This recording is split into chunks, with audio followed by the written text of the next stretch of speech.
que um dos maiores problemas é a questão da poluição, né? Os gases que as indústrias emitem durante o processo produtivo, a questão dos resíduos sólidos, principalmente, também é outra importante, né? Como que é feito esse descarte desses produtos, que às vezes acaba indo para um lugar que não é o mais apropriado, né? Acaba poluindo bastante o meio ambiente daí. Dá para melhorar, dá para usar principalmente a questão de energias renováveis, né? Energia, fontes limpas, né? Que é mais sustentável, né? Vai ter menos impacto no meio ambiente, né? O uso consciente dos bens renováveis, né? Então, de uma forma geral, é conscientizar todo mundo que uma pessoa sozinha não vai conseguir, mas à medida que vai conscientizando, o resultado vai ser positivo daí. Olha, quando a gente fala em escala nacional, vamos olhar primeiro aqui para o nosso cenário, né? O cenário socio-geopolítico brasileiro tem muitas lacunas no que se refere à seguridade ambiental. Hoje é dia 22/10, então eu posso falar algo mais recente que aconteceu foi a autorização para escavação de petróleo na Amazônia, né? Numa foz de um rio. A gente vê que muitas questões ambientais aqui no Brasil podem ser atreladas à exploração do agronegócio. Quando a gente fala sobre agronegócio, né, a gente tem que tomar muito cuidado para não cair no discurso de não pode existir agronegócio, o quê? Não é assim que funciona. Mas é sobre a forma como o agronegócio se manifesta aqui no Brasil. Né? A gente tem a presença de muitas queimadas, a gente tem latifúndios absurdos, certos governadores com fazendas enormes e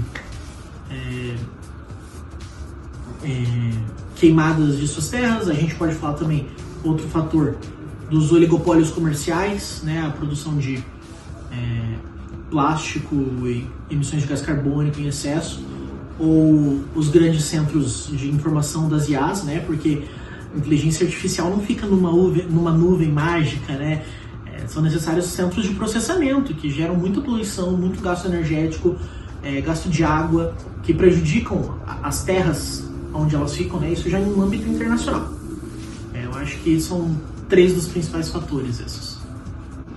Eu acho que sim, é muito possível. Assusta, né? Quando a gente dá de cara com essas informações, dá medo, né?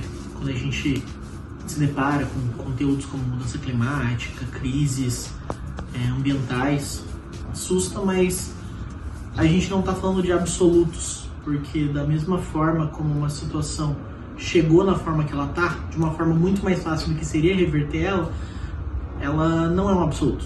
A gente talvez demore, talvez não seja eu, não seja você que vai ver essa mudança agora, mas existem sim muitos projetos, muitos ativistas que estão fazendo uma atividade muito significativa para esse meio.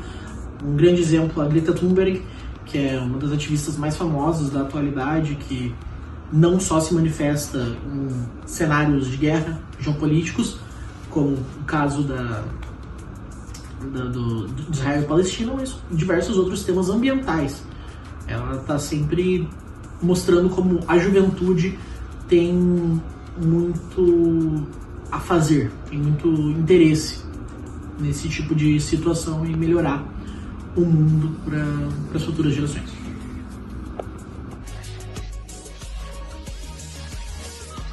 Referente à natureza, eu acho que está bem crítico, né? Que a gente vê aí, que nem aqui, que eu trabalho numa ONG, a gente seleciona as roupas, né?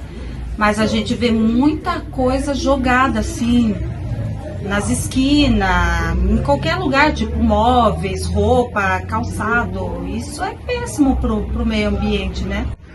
Eu não vejo, porque já faz décadas que é sempre assim, né? Uhum. Porque se você colocar no lixo, que nem uma vez me falaram que eu só colocar no saco preto e o lixeiro leva, né? Não importa o que você põe ali, mas ele vai para um lugar ser despejado lá e ele vai contaminar do mesmo jeito, né? Tanto que nem tem mais aonde pôr lixo, de tanto lixo que tem, né? Porque